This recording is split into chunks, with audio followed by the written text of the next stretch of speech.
வரவேற்பறை நிகழ்ச்சிக்கு உங்களை வரவேற்பது நான் உங்கள் ஐஸ்வர்யா மற்றும் உங்கள் தினேஷ். சார்ட்டர்ட் அக்கௌண்டன்ட்னா நம்ம எல்லாருக்குமே தெரிஞ்ச விஷயம் அவங்க ஆடிட்டர் மட்டும்தாங்க. ஆனால் சார்ட்டர்ட் அக்கௌண்டன்ட்ல என்னென்ன விஷயங்கள் இருக்குது, அவங்க என்னென்ன பண்ண போகிறாங்க அப்படின்ற விஷயங்கள் மட்டும் இல்லை. சார்ட்டர்ட் அக்கௌண்டன்ட் படிக்கணும்னா அவங்க என்னென்ன பண்ணணும், படித்ததுக்கப்புறம் அவங்களோட ஸ்கோப் எப்படி இருக்குது அப்படின்ற விஷயம் எல்லாமே இன்னைக்கு நம்ம கூட இருக்க விருந்தினர்கிட்ட கேட்டு தெரிஞ்சுக்க போகிறோம். ஸோ தினேஷ் சொன்னதுலேருந்தே தெரியும் இன்னைக்கு எந்த துறையை பற்றி நம்ம பேச போகிறோன்ட்டு. இன்னைக்கு நம்ம நிகழ்ச்சியில் மீட் பண்ண போகிற கெஸ்ட் சார்ட்டர்ட் அக்கௌண்டன்ட் திரு டிஜி சுரேஷ் அவர்கள் தான். வாங்க அவரை மீட் பண்ணலாம். வணக்கம் சார். வணக்கம். எப்படி இருக்கீங்க? ரொம்ப நல்லா. ஓகே சார், நான் முன்னாடியே சொன்ன மாதிரி எங்கள் எல்லாருக்குமே தெரிஞ்சது ஒரு ஐடியானா அவங்க ஆடிட்டர் மட்டும்தான் அப்படின்னு சொல்லிட்டு. ஆனால் சார்ட்டர்ட் அக்கௌண்டன்ட்ல என்னென்ன விஷயங்கள் இருக்குது, என்னென்ன பண்ணுறீங்க நீங்கள் அப்படின்றத கொஞ்சம் விரிவாக சொல்லுங்கள் சார். ஒரு சார்ட்டர்ட் அக்கௌண்டண்ட்டாக நம்ம போகிறதுக்கு முன்னாடி ஃபஸ்ட்டு இதுக்கு எப்படி இந்த கோர்ஸ்க்கு வரலான்றதை நம்ம முதல்ல தெரிஞ்சுக்கலாம். ஸோ தெரிஞ்சிட்டதுக்கப்புறம் நம்ம அதில் என்னெல்லாம் பண்ணலான்னு சொல்லும்போது இன்னும் கொஞ்சம் மக்களுக்கு இதுவாக இருக்கும்னு நான் நினைக்கிறேன். ஆக்சுவலாக இது நீங்கள் 12th முடித்ததுக்கப்புறம் பண்ணலாம், இல்லை டிகிரி முடித்ததுக்கப்புறம் பண்ணலாம். இப்போ 12th முடிச்சது மட்டும் பண்ணணுன்னாக்கா நம்ம முதல்ல ஒரு என்ட்ரன்ஸ் எக்ஸாம், அது சிபிடி அப்படின்னு சொல்லுவாங்க ஆக்சுவலாக. Okay. So common proficiency test, அது ஒரு எக்ஸாம்ஸ் முதல்ல எழுதணும். அது நார்மலாக ஜூன் மாதமும் டிசம்பர் மாதமும் வரும் ஆக்சுவலாக. ஸோ அது ஸ்டாண்டர்டாக இப்போ என்ன பண்ணிட்டாங்கன்னா 3rd Sunday of June and Decemberன்றப்பல போய் வச்சுட்டாங்க ஆக்சுவலாக. ஸோ ஒரு 1 monthக்குள்ளே உங்களுக்கு ரிசல்ட் வந்துடும் ஆக்சுவலாக. அந்த என்ட்ரன்ஸ் நம்ம கிளியர் பண்ணிட்டோன்னா அடுத்த ஸ்டேஜ் கால்ட் இஸ் இன்டர்மீடியேட்னு சொல்லுவோம் ஆக்சுவலாக. ஸோ அந்த இன்டர்மீடியேட் முடிக்கிறதுக்கு உங்களுக்கு ஒரு 1 year ஆகும் ஆக்சுவலாக. அங்கிருந்தவங்க ஒரு ஆடிட்டர்கிட்ட ட்ரைனிங்காக ஒரு 3 years போகணும் ஆக்சுவலாக. ஓகே. இந்த கடைசி 6 மாத ட்ரைனிங்கில் அவங்க ஒரு ஃபைனல் எக்ஸாம்ன்றது எழுதுலாம். ஸோ மொத்தம் உங்களுக்கு பார்த்தீங்கன்னா ஃபஸ்ட்டு சிபிடி, அப்புறம் ஒரு இன்டர்மீடியேட், அப்புறம் ஒரு ஃபைனல், ஒரு 3 லெவலில் இவங்க டெஸ்ட் பண்ணுறாங்க ஆக்சுவலாக. ஸோ ஆக்சுவலாக இது ஒரு காலேஜ் போய் ஒரு டிகிரி முடிக்கிற மாதிரி இல்லை, அவங்க வீட்டில் இருந்துகிட்டே இந்த ஆடிட்டர் கிட்ட ஒரு 3 years இருந்தே நம்ம பண்ணிக்கலாம். இன்டர்மீடியட் வரைக்கும் வீட்டிலேருந்து பண்ணலாம் ஆக்சுவலாக. இன்டர் முடிச்சதுக்கப்புறம் 3 வருஷம் நிச்சயமாக அவங்க ட்ரைனிங் போயானோம். கடைசி 6 மாதத்தில் அவங்க இந்த ஃபைனல் எக்ஸாம் எழுதலாம். இது என்னென்னா இந்த கோர்ஸோட வித்தியாசமே அதுதான். நீங்கள் நார்மலாக நீங்கள் படித்ததுக்கப்புறம் கற்றுக்கிறீங்க, இது படிச்சுட்டு இருக்கும்போதே கற்றுக்கணும் ஆக்சுவலாக. ஸோ அதனால் நீங்கள் ஒரு இந்த கோர்ஸ் முடிச்சுட்டு வெளியில் வரும்போது உங்களுக்கு ஒரு தியரிட்டிக்கல் நாலேஜ் மட்டும் இல்லாமல் ஒரு ப்ராக்டிக்கல் நாலேஜும் இருக்கிறதுனால இந்த கோர்ஸுக்கு அவ்வளோ ஒரு டிமாண்ட் இருக்குது ஆக்சுவலாக. நீங்கள் பார்த்தீங்கன்னா இந்தியாவில் எந்த கோர்ஸை பற்றி எவ்வளோ சொல்ல முடியாது, இந்த கோர்ஸை பற்றி நிச்சயமாக சொல்லலாம். இதில் வேறு வேலை இல்லாத சார்ட்டர்ட் அக்கௌண்டன்ட்டே கிடையாதுன்னு சொல்லலாம். நம்ம இந்த முடித்தவங்களுக்கு கண்டிப்பாக ஒரு 2-3 மாதத்துக்குள்ளே நல்ல ஒரு பிரமாதமான வேலை கிடைக்கும், சொந்தமாக அவங்க பண்ணலாம் ஆக்சுவலாக. ஸோ ஒரு கேரண்டீட் அப்படின்றப்போல 100% கேரண்டின்னு உண்மையாக சொல்ல முடியும் ஆக்சுவலாக இந்த கோர்ஸை பொறுத்த வரைக்கும். ஒரு ஜென்ரலாக மக்கள் இதில் என்ன இருக்குன்னா இது ரொம்ப ஒரு கடினமான ஒரு கோர்ஸ்ன்ற ஒரு ஃபீலிங் இருக்குது ஆக்சுவலாக. இது கடினமான கோர்ஸ்ன்றது எனக்கு அதில் ஒரு உடன்பாடு இல்லை. நான் கிட்டத்தட்ட ஒரு 25 வருஷமாக இதில் நிறைய சார்ட்டர்ட் அக்கௌண்டன்ட்ஸ் உருவாக்கியிருக்கேன் ஆக்சுவலாக. அதை வச்சு நான் சொல்ல முடியும். இதில் என்னென்னா ஒரு சின்சியராக டெய்லி பேசிஸில் நம்ம 10th 12th படிக்கிற மாதிரி இதுக்கும் படிச்சுட்டு வந்தோன்னா இது ஒரு கடினமான கோர்ஸே கிடையாது ஆக்சுவலாக. ஸோ அதை சிஸ்டமேட்டிக்காக இருக்கணும். You have to be hard working. இந்த பண்ண நிச்சயமாக இது ரொம்ப ஒரு எளிமையான கோர்ஸ் தான் கிளியர் பண்ணுறதுக்கு. ஸோ அது இது பண்ணிட்டாலே போதும் நமக்கு. Okay sir. ஸோ ஒரு சார்ட்டர்ட் அக்கௌண்டன்ட்டோட மெயின் ரோல்ஸ் எல்லாம் என்னென்ன சார்? ஒரு சார்ட்டர்ட் அக்கௌண்டன்ட்டோட ரோல்ஸ் நம்ம பார்க்கும்போது பார்த்திங்கன்னா கம்பெனிஸ் ஆக்டில் ஆடிட்டர்கிட்ட நீங்கள் நிச்சயமாக உங்களுடைய அக்கௌண்ட்ஸை தணிக்கை பண்ணி தான் ஆகணும். அதே கம்பல்சரி அதுக்கு நீங்கள் ஆடிட்டர் தான் பண்ணியாகணும். அதே மாதிரி பார்த்தீங்கன்னா இன்கம் டேக்ஸில் உங்களுக்கு நீங்கள் ஒரு பிஸ்னஸ் மேனாக இருந்ததுன்னா 1 கோடி ரூபாய்க்கு மேலே உங்களுடைய சேல்ஸ் இருந்ததுன்னு சொன்னால் நீங்கள் நிச்சயமாக ஆடிட்டர்கிட்ட போய் நீங்கள் உங்கள் அக்கௌண்ட்ஸை ஆடிட் பண்ணி தான் ஆகணும். அதே போல் நீங்கள் ஒரு டாக்டராகவோ இல்லை ஒரு நியூ சிஏஓ ஒரு லாயராகவோ அது மாதிரி ஏதாவது ஒரு ப்ரொஃபஷனலாக இருந்தீங்கன்னா உங்களுடைய மொத்தம் 25 lakhs மேலே போச்சுன்னா நிச்சயமாக நீங்கள் ஆடிட் பண்ணி தான் ஆகணும். இது லீகலாக கம்பல்சரி ரெக்குவயர்மெண்ட். ஒரு லீகல் சைடை விட்டுட்டு தவிர உங்களுக்கு ஒரு லோன் வாங்கணும், ஒரு இது பண்ணணும் அப்படின்னா உங்களுக்கு என்னென்ன பேப்பர்ஸ் பண்ணணும், என்னென்ன மாதிரி ஒரு பேங்கர் எதிர்பார்ப்பாங்க, எதுவுமே உங்களுக்கு ஒரு காமன் மேனுக்கு தெரியறதுக்கு சான்ஸ் இல்லை. ஒரு ஆடிட்டரால் நிச்சயமாக உங்களுக்கு அதை எப்படி இது பண்ணுவாங்க, எவ்வளோ எலிஜிபிள் இருக்கணும், இங்கே இது எல்லாமே அவங்களால பண்ணி கொடுக்க முடியும். அது மட்டும் இல்லாமல் இன்றைக்கி தேதியில் பார்த்திங்கன்னா நம்ம 1991 இந்த ஒரு தாராளமயமாக்கம் அப்படின்னு சொல்லுவோம். ஸோ லிபரலைசேஷனுக்கு அப்புறம் இந்தியாவிலும் சரி வெளியுலகத்திலும் சரி ஆக்சுவலாக நிறைய சார்ட்டர்ட் அக்கௌண்டன்ட்ஸுக்கு ஒரு ஹெவி டிமாண்ட் இருக்குது. ஸோ குளோபலி உங்களுக்கு நிறையா இருக்குது. நீங்கள் பார்த்தீங்கன்னா Indian chartered accountants R spread all over the world. And வெளியிலேருந்து இப்போ நிறையா மல்டிநேஷ்னல் கம்பெனிஸ் நிறையா இங்கே வந்திருக்காங்க ஆக்சுவலாக. இங்கே வரும்போது நிச்சயமாக ஒரு சார்ட்டர்ட் அக்கௌண்டன்ஸோட இது இருக்கும். ஸோ இது நம்ம ஒரு ஸ்பெசிஃபிக்காக ஒரு ஆடிட் தான்றதை தாண்டி finance, tax, anything you name. நீங்கள் பார்த்தீங்கன்னா ஒரு பிரபல வக்கீல்கள் எல்லாமே நிறைய பேர் பார்த்தீங்கன்னா ஒரு சார்ட்டர்ட் அக்கௌண்டன்ஸ் பேக்ரவுண்டில் இருக்காங்க ஆக்சுவலாக. ஸோ அதனால் இந்த கோர்ஸ் ஈவன் உங்களுக்கு ஒரு லாயராக இருந்தால் கூட இந்த சார்ட்டர்ட் அக்கௌண்டன்ஸ் பேக்ரவுண்ட் உங்களுக்கு ரொம்ப பிரமாதமாக ஹெல்ப் பண்ணும் ஆக்சுவலாக. It brings the holistic picture about the entire பிஸ்னஸ்ன்னு சொல்லலாம் நம்ம. Oh okay sir. அதாவது சார் மக்கள் மனசில் வந்து இது ஒரு கஷ்டமான சப்ஜெக்ட், இல்லை ஸ்டூடெண்ட்ஸ் மனசில் வந்து கஷ்டமான சப்ஜெக்ட் இருக்கிறதுக்கான காரணம் வந்து ஸோ அந்த காலகட்டத்தில் நம்ம படிக்கும்போது ஸோ ஏதாவது ஒரு சப்ஜெக்ட் நம்ம அரியர்ஸ் வச்சா கூட திருப்பியும் ஃபுல்லாத்தையும் எல்லா சப்ஜெக்டும் எழுதணும். அது ஒரு குரூப் வைஸ் இப்போ நீங்கள் பார்த்தீங்கன்னா சிபிடி 4 பேப்பர் மொத்தம் ஆக்சுவலாக. ஓகே. இன்டர்மீடியேட் அது ஐபிசி அப்படின்னு சொல்லுவாங்க ஆக்சுவலாக. அதில் மொத்தம் பார்த்தோன்னா 7 paper split into 2 groups. Group 1 ஒரு 4 பேப்பர், குரூப் 2 ஒரு 3 பேப்பர். இப்போ இந்த 4 பேப்பரில் நீங்கள் ஒரு பேப்பரில் ஃபெயில் ஆனால் 4 பேப்பர் திருப்பி எழுதணும். ஓகே. ஸோ அந்த குரூப் 2ல் 3 பேப்பரில் ஒரு பேப்பர் வேலைன்னு திருப்பி எழுதணும். அதேமாதிரி ஃபைனலில் பார்த்தீங்கன்னா 8 பேப்பர், குரூப் 1ல் ஒரு 4 பேப்பர், குரூப் 2ல் ஒரு 4 பேப்பர். அந்த ஒரு பேப்பர் படிச்சுன்னா அந்த 4 பேப்பர் அந்த குரூப்பை திருப்பி எழுதணும். ஓகே. இப்போ உங்களுக்கு குரூப் 1ல் ஒரு பேப்பர், குரூப் 2ல் ஒரு பேப்பர் படிச்சுன்னா 8 பேப்பர் திருப்பி எழுதணும். இது கிட்டத்தட்ட உங்களுக்கு அந்த பரமபதமாக இருக்கும். 106 வரைக்கும் போயிட்டு நீங்கள் தடலுன்னு அப்படி இறக்குற மாதிரி இருக்கும். அது வந்து அந்த அதுக்கு ஒரு ஸ்ட்ரென்த் கேரக்டர் வந்துருக்கு ஆக்சுவலாக. ஸோ நம்ம 3 பேப்பரில் நல்லா ஸ்கோர் பண்ணாலுமே ஒரு பேப்பரில் மிஸ் ஆனால் 4 பேப்பரில், ஆனால் ஒரு பேப்பரில் 60 மார்க் மேலே எடுத்துட்டாங்கன்னா அந்த பேப்பர் அவங்க திருப்பி எழுத வேண்டாம். ஓகே. அதை இதாக இருக்கும். ஆனால் அது இங்கே 60 மார்க் எடுத்தவங்க ஜென்ரலாக அந்த பேப்பர் பாஸ் பண்ணுவாங்க அந்த குரூப்.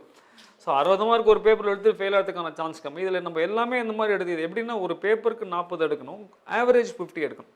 ஓகே. ஸோ அதனால் இதான ஒரு இது மிஸ் ஆனால் கூட நம்ம என்னன்னா திருப்பி எழுதுகிற மாதிரி ஒரு சுச்சுவேஷன் வந்தது. அது ஒரு இது. அதை தவிர பார்த்தீங்கன்னா ஒரு ரிசல்ட்ஸ் ஜென்ரலாக பார்த்தீங்கன்னா ஒரு 6%, 7% அந்த மாதிரி ஒரு சிங்கிள் டிஜிட்டில் தான் பர்சன்டேஜ் இருக்குது ஆக்சுவலாக. ஸோ அந்த மாதிரி இருக்கும்போது அதுவே உங்களை ஒரு சைக்கலாஜிக்கலாக உங்களை இதாக விடணும். மொத்தமே ஒரு சிங்கிள் டிஜிட் பர்சன்டேஜ்னு சொன்னால் 100க்கு 10 பேர் கீழே தான் பாஸ் பண்ணோன்னு சொன்னாலே சைக்கலாஜிக்கலி ஆர் அவுட். ஸோ அது நம்ம மெயினாக அதை நம்ம ஓவர் கம் பண்ணுறதுக்கு என்ன நம்ம மெயினாக பண்ணணும்னா systematic. That is nothing like hard working. So அதை ஒரு கன்சிஸ்டண்ட்டாக ஹார்ட் ஒர்க் பண்ண நம்ம 10th 12th இருக்கும்போது நம்மளுடைய என்ன அட்வான்டேஜ் நம்ம பார்த்தோம்னாக்கா ஸ்கூலில் நமக்கு டெஸ்ட், மிட் டேர்ம் டெஸ்ட், அந்த டெஸ்ட் இந்த மாதிரி வந்து வச்சுடுறாங்க ஆக்சுவலாக. இந்த கோர்ஸில் நீங்கள் அப்படி வந்து ஒரு இடத்துல போய் படிக்கணுன்றது கிடையாது. நீங்கள் எந்த கிளாஸுமே போகாமல் படிக்கலாம், இல்லை எங்கே வேணால் போய் படிக்கலாம் ஆக்சுவலாக. ஸோ இது வந்து நம்ம ஃப்ரீடம் இஸ் நாட் ஃப்ரீ அப்படின்னு நம்ம சொல்லுவோம் ஆக்சுவலாக. ஸோ அந்த ஃப்ரீடம் கொடுக்கும்போது என்ன ஆகுதுன்னா ஒரு டிசிப்ளின் நமக்கு மிஸ் ஆகுது. நம்ம 12th வரைக்கும் we are pampered or we are regulated. நிறைய நல்ல ஸ்கூல்ஸ்லாம் பார்த்தீங்கன்னா டெஸ்ட் வச்சு நம்மளை அசஸ் பண்ணிகிட்டே இருக்கும்போது இருக்கும். ப்ளஸ் பேரண்ட்ஸுமே அவங்கள போட்டு இது பண்ணுறப்போ அப்போ நம்மளும் சின்ன பசங்களாக இருக்கும், பேரண்ட்ஸ் சொல்கிறத கேட்போம் ஆக்சுவலாக. ஸ்கூல்ஸும் ஒரு டெஸ்ட் இருக்குது, நம்ம சரியாக பண்ணலாம் ஸ்கூலை விட்டு அமுச்சிருவாங்க, அந்த பயம்லாம் இருக்கும். இந்த கோர்ஸ் வந்தால் யாரும் உங்களை அது மாதிரி சொல்ல போகிறா ஆக்சுவலாக. ஸோ அதனால் அந்த ஒரு இது இருக்காமல் இருக்கணும், ஒரு டிசிப்ளின் மிஸ் ஆகிற மாதிரி இருக்குது. ஸோ இதுலேயுமே நீங்கள் உங்களுடைய ஸ்கூல் ட்ரெண்டை அப்படியே ஒரு ரெகுலராக டெஸ்ட் எழுதி கரெக்டாக கிளாஸஸ் மிஸ் பண்ணாமல் போயிட்டு நீங்கள் கன்சிஸ்டண்ட்டாக போனால் நிச்சயமாக இது வந்து ஒரு சர்டன்லி பாசிபிள் கோர்ஸ் தான். அது நாட் ஒன்றும் இது கம்மகைன் கிடையாது. சிஏ நிறைய பேர் சொல்லுவாங்க, சிஏ பாஸ் பண்ணால் சார்ட்டர்ட் அக்கௌண்டன்ட், ஃபெயில் ஆனால் கம்மகைன். ஸோ அந்த மாதிரி ஒரு இது இதில் நிச்சயமாக கிடையாது. ஒரு கன்சிஸ்டன்ட் ப்ரிப்பரேஷன், ஹார்ட் ஒர்க், அதுதான் ஒரு தாரிக மந்திரம் நான் நினைக்கிறேன். ஸோ ஒரு ரெகுலராக நம்ம போய் இதை பண்ணியிருந்தா இது இவ்வளோ கஷ்டமாக இருந்திருக்காதுன்னு நீங்கள் சொல்ல வரீங்களா? இப்போ ரெகுலராக இப்போ காலேஜுக்கு போயிட்டு ஒரு 3 இயர்ஸ் படித்து அவங்க எக்ஸாம்ஸ்லாம் எழுதி செமஸ்டர் வைஸ் வச்சு இருந்தால் இது அந்தளவுக்கு கஷ்டமாக இருந்திருக்காத ஒரு வேலை? இந்த கோர்ஸே அந்த மாதிரி கிடையாது. நம்ம அந்த மாதிரி இருக்கணும்னு சொல்கிறேன் ஆக்சுவலாக. சரி, அங்கே என்னென்னா அந்த ஸ்கூலில் நம்ம ஃபோர்ஸ்ட், இங்கே வந்து ஒரு இண்டிபெண்டன்ஸ், நமக்கு ஒரு ஃப்ரீடம் இருக்குது. ஸோ அந்த ஃப்ரீடமும் அதே மாதிரி ஜுடிஷியஸாக நம்ம எக்ஸசைஸ் பண்ணுறோமான்றது தான் ஒரு கொஸ்டின். ஸோ அது இல்லாமல் இருக்கும்போது இன்னொரு டைமென்ஷன் நம்ம பார்த்தோன்னா 12th வரைக்கும் 12th எக்ஸாம்ன்றப்போ அவங்க ப்ரெஷரில் போய்ட்றாங்க. 12th முடித்த உடனே இந்த என்ட்ரன்ஸ் எக்ஸாம் ஒரு மாதத்துலேயே வந்துடும் ஆக்சுவலாக, ஒரு 1.5 மாதத்துக்கு. ஸோ அதுக்கு ஒரு ப்ரெஷர் வந்தது. திருப்பி அது முடித்த உடனே 7 பேப்பர் ஒரு 9 மந்த்ஸ்க்குள்ளே அவங்க படிக்கணும். ஸோ அது அவங்களுக்கு இந்த 12th படிக்கிறவங்களுக்கு அவங்க படிச்சுட்டே இருக்கிற மாதிரி ஒரு ஃபீலிங் இருக்குது. அந்த ப்ரெஷர் ஹேண்டில் பண்ணுறது நிறைய பேரால் முடியாமல் இருக்குது ஆக்சுவலாக. ஸோ அந்த pressure handling is very important. ஒரு ப்ரொஃபஷனல் கோர்ஸில் அதான ஒரு குரூஷியல் இல்லையா அவங்களுக்கு. ஸோ அது handling of pressure. Okay sir, இது ஒரு ப்ரொஃபஷனல் கோர்ஸ்ன்னு சொல்கிறீங்க. அண்ட் நீங்கள் சொல்கிறத வச்சு பொறுத்தே நாங்கள் வந்து அண்டர்ஸ்டாண்ட் பண்ணிக்கிற ஒரு விஷயம் என்னென்னா, ஒரு ஸ்டூடெண்ட் வந்து அவங்க வந்து நிறைய விஷயங்கள் அப்சர்வ் பண்ணி எக்யூப் பண்ணால் தான் அந்த கோர்ஸில் வந்து ஒரு சக்ஸஸ்ஃபுல் பர்சன் ஆக முடியும். ஸோ இந்த மாதிரியான ஸ்டூடெண்ட்ஸ்க்கு நீங்கள் என்ன சொல்ல விரும்புகிறீங்க? அவங்க என்ன மாதிரியான ஒரு ஹோம் ஒர்க், ஒரு ரிசர்ச் ஒர்க் பண்ணலாம் அப்படின்னு நீங்கள் சொல்கிறீங்க? ஸோ முதல்ல அவங்க வந்து இந்த கோர்ஸ் இது பண்ணுறதுக்கு முன்னாடி முதல்ல அவங்களுக்கு ஒரு நம்பிக்கை வேணும். விவேகானந்தர் எப்பவுமே சொல்லுவார், if you don't have confidence on you don't expect others to ஹேவ்னு சொல்லுவார். ஸோ ஒரு ஃபஸ்ட்டு ரிக்குவயர்மெண்ட் ஒரு கான்ஃபிடன்ஸ். அந்த கான்ஃபிடன்ஸ் வரத்துக்கு நம்ம முதல்ல வந்து என்ன நிறைய படிக்க வேண்டியிருக்கோம் ஆக்சுவலாக. ஸோ இதுக்கு முதல்ல வந்து எவ்வளோ பேப்பர்ஸ் இருக்குது, ஸோ இது எந்தெந்த ஸ்டடி மெட்டீரியல்லேருந்து நம்ம படிக்கணும், ஒரு பிளானிங் ரொம்ப அவசியம். சரி, நம்ம ரொம்ப கிளாஸில் கூட ரொம்ப சிம்பிளாக சொல்லுவோம் ஆக்சுவலாக, nobody plans to fail, the fail to plan சொல்லுவோம் ஆக்சுவலாக. ஸோ இதுக்கு ஒரு ஃபஸ்ட்டு சிஸ்டமேட்டிக்காக, ஏன்னா உங்களுக்கு ஒரு 9 மாதம் தான் இருக்கும் ஒரு இன்டர்மீடியட் எக்ஸாம் படிக்கும்போது. ஃபைனல் எக்ஸாம் போது நீங்கள் ஒரு ஆடிட்டர்கிட்ட ட்ரைனிங் போவீங்க, கடைசி 6 மாதம் தான் படிக்கிறதுக்கு இருக்கும். ஸோ அந்த டைம் மேனேஜ்மெண்ட் ரொம்ப இம்பார்ட்டண்ட்டாக இருக்குது. அந்த டைம் மேனேஜ்மெண்ட் நம்ம எஃபெக்டிவாக பண்ண முதல்ல பிளான் பண்ணணும் ஃபஸ்ட்டு. ஸோ 7 சப்ஜெக்ட் இருக்குது, என்ன டைம், எங்கேருந்து படிக்க போகிறோம், என்ன படிக்க போகிறோம் அப்படின்றது முதல்ல ஒரு ஃபஸ்ட்டு ஒரு தெளிவான ஒரு பிளான்றது ஒன்று. பிளான் மட்டும் இருந்தால் போய் எல்லாருமே பிளான் போட்டுறோம், அதுக்கப்புறம் அந்த எக்ஸிக்யூஷன் பார்ட்டப்பட்டு வருது. ஸோ அந்த எக்ஸிக்யூஷன் வரும்போது நம்ம கரெக்டாக ஒரு டைம் கரெக்டாக எடுத்து பார்த்து ஒரு நாளைக்கு ஒரு 6 ஹவர்ஸ் டோட்டலாக ஒரு 600 ஹவர்ஸ் போனோம்னா நம்ம எப்போ ஸ்டார்ட் பண்ணுறோன்றதை பொறுத்து இருக்குது. கடைசி 3 மாதம் ஸ்டார்ட் பண்ணால் உங்களுக்கு 10 ஹவர் ஒரு நாளைக்கு படிக்கணும். 6 மாதம் முன்னாடி ஸ்டார்ட் பண்ணால் பாதி ஆடுறது அது. ஸோ நிறைய அதே போல் ரெண்டாவது இன்னொரு நாங்கள் என்ன அப்சர்வ் பண்ணுறோன்னா, நான் கிட்டத்தட்ட 25 வருஷமாக இதில் கிளாஸ் நான் எடுத்துகிட்டு இருக்கிறதுல இந்த எக்ஸாம் வந்து ஒரு 2லேருந்து 5. இந்த 2லேருந்து 5 நீங்கள் பார்த்தீங்கன்னா அந்த எக்ஸாம் டயத்தில் எவ்வளோ ஸ்டூடெண்ட்ஸ் இந்த எக்ஸாம் போகிறதுக்கு முன்னாடி இந்த 2லேருந்து 5 எக்ஸாம் எழுதி ப்ராக்டிஸ் பண்ணுறாங்க நம்ம பார்த்தோன்னா வெரி வெரி ஃபியூ. ஃபஸ்ட்டு அதையும் ப்ராக்டிஸ் பண்ணணும் நம்ம. ஆமாம், அந்த எக்ஸாம் டயத்தில் ப்ராக்டிஸ் பண்ணணும். ஒன்றும் ப்ராக்டிஸ் பண்ணணும் 3 ஹவர்ஸ். ரெண்டாவது அந்த டைம் 2 to 5. நீங்கள் எப்படி உங்களுக்கு அக்னி நட்சத்திரம் பீரியடில் எக்ஸாம், இப்போ மேலே தான் எக்ஸாம் நடக்கிறது, நவம்பரில் நடக்கிறது. நீங்கள் சென்னையிலேருந்து எடுத்துங்க, சென்னையில் மே எப்படி இருக்குன்னு நான் உங்களுக்கு சொல்ல வேண்டாம். ஆக்சுவலாக சென்னைக்கு மொத்தமே 3 வெதை தானே, ஹாட்டஸ்ட்டு. நம்ம ஹாட்டஸ்ட்டில் இருப்போம். And 2 to 5 it's not an easy time to right the exam. So அப்போ நம்ம வந்து எவ்வளோ வாட்டி நம்ம 2 to 5 எக்ஸாம் எழுதி ப்ராக்டிஸ் பண்ணியிருக்கோம், அது ஒரு முக்கியமான ஒரு விஷயம். ஸோ முதல்ல பிளான் பண்ணணும், பிளானுக்கு ஏதாவது படிக்கணும், படிக்கிறது தப்பில் நம்ம எழுதி பார்க்கணும் ஆக்சுவலாக. ஏன்னா இந்த எல்லாத்தையும் முடிக்கும்போது 3 ஹவர். இந்த வாட்டியே வந்து ஒரு ஃபைனல் நம்ம பார்த்தோன்னா அக்கௌண்ட்ஸ் பேப்பர் ரொம்ப லெங்க்த்தாக இருந்ததுன்னு நிறைய பேர் சொன்னாங்க. ஆக்சுவலாக லெங்க்த்தாக இருந்துட்டுன்னு அவங்க சொன்னது ஒரு பக்கம் இருந்தால் கூட, ரெண்டாவது அவங்க அந்த 2லேருந்து 5 எவ்வளோ தரம் ப்ராக்டிஸ் பண்ணாங்கிறத பார்த்தோன்னா அது கம்மியாக இருக்குது. கண்டிப்பாக. ஸோ அந்த 2 to 5 ப்ராக்டிஸ் பண்ணோம். நிறைய அதே சமயத்தில் நிறைய பேர் என்ன பண்ணுவோம், ஒரு ஏசி ஒரு 16 டிகிரியில் வச்சுட்டு உட்காந்து வீட்டில் உட்காந்து எழுதுவாங்க. உங்களோட எக்ஸாம் சென்டர் அந்த மாதிரி உங்களுக்கு ஏர் கண்டிஷன் சென்டர் கிடையாது இல்லையா? ஸோ அப்போ நீங்கள் அந்த 2லேருந்து 5 ஒரு ஃபேனை போட்டு நீங்கள் எழுதணுமே தவிர ஒரு இடத்துல அவங்க இடத்து நகராமல் நீங்கள் வந்து இன்று போயினால பாக்கியராஜ் படம் மாதிரி பாட்டி அப்படியே உங்களுக்கு ஊட்டின அப்படியே ஏகாமை மாதிரி பண்ணிங்கன்னா அது நம்ம திருப்பி அது பண்ண முடியாது. இது பண்ணும்போது அந்த மாதிரி நிறைய இதில் சின்ன சின்ன விஷயங்கள் அது நம்ம இதில் நிறைய பேர் அதில் வந்து நம்ம இவங்க பார்க்குறதில்ல. ஓகே. ஸோ குறிப்பாக வந்து பழைய எக்ஸாம் பேப்பரை போட்டு பார்க்கணும். 2லேருந்து 5 நான் சொன்ன மாதிரி இது பண்ணணும். ரெண்டாவது நீங்கள் நம்ம எக்ஸாம் ஸ்டார்ட் பண்ணுறப்போ நமக்கு 180 நிமிஷம் இருக்குது, 100 மார்க் இருக்குது. ஸோ அப்போ நம்ம ஸ்டார்ட் பண்ணும்போது பார்த்தீங்கன்னா ஒரு மார்க்குக்கு 1.8 மினிட்ஸ். இப்போ நம்ம ஒரு 10 மார்க் கொஷின் நம்ம எழுதணும்னா 18 நிமிஷம் தான் நமக்கு அலௌடு. இதை யாருமே ரிலீஜியஸாக ஃபாலோ பண்ணுறதில்ல. ஆனால் இதுவங்களே பார்த்தீங்கன்னாக்கா ஒரு கிரிக்கெட் டீம் விளையாடும் போது இவங்க நல்லா பிரமாதமாக சஜஸ்ட் பண்ணுவாங்க. நீ 10 ஓவர் 20 ஓவர் 160 ரன் அடிக்கணும், ஃபர்ஸ்ட் 5 ஹவர்ஸ் இப்படி ஆடணும், ஃபர்ஸ்ட் 10 ஹவர்ஸ் இப்படி ஆடணும். ரொம்ப இவங்க வந்து இவங்க சொல்கிறது யாரும் கேட்க போகிறதில்ல. இருந்தாலும் பார்த்தீங்கன்னா பிரமாதமாக சஜஷன் கொடுப்பாங்க. அது நம்ம ஃபீல்டு இல்லை.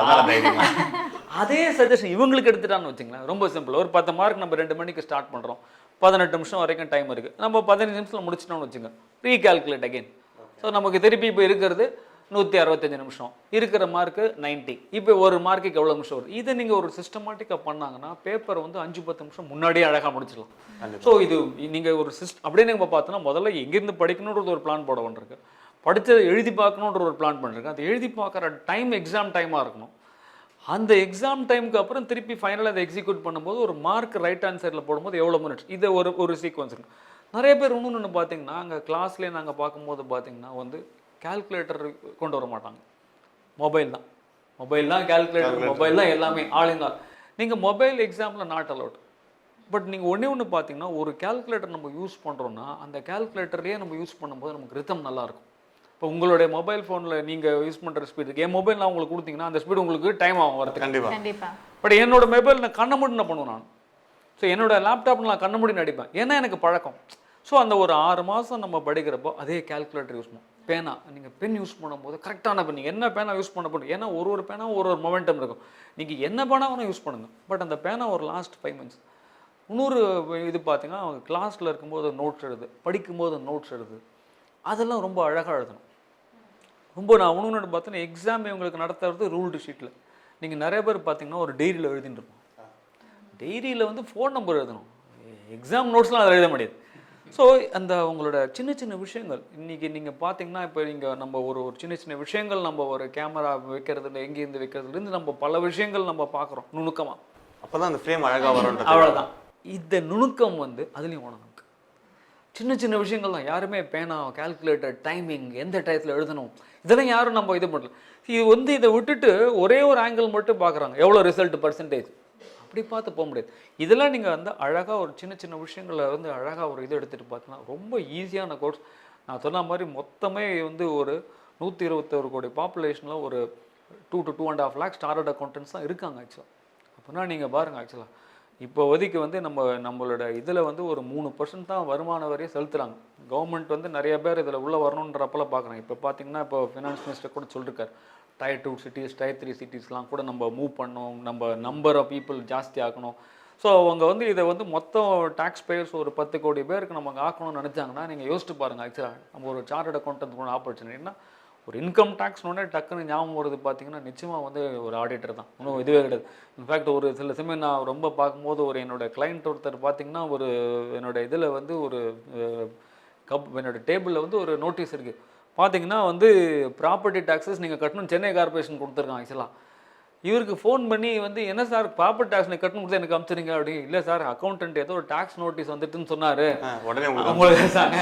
ஸோ அப்படி பாருங்க, அவரோட இதுவே வந்து ஒரு டேக்ஸ்னு ஒரு போட்டோம் ஆடிட்டர் ஆஃபீஸ் அனுப்புகிறோன்ற அளவுக்கு வந்து ஒரு ஒரு சார்ட்டர்ட் அக்கௌண்டன்ட்ஸ் ஒரு மக்களோட மைண்டில் இருக்காங்க ஆக்சுவலாக.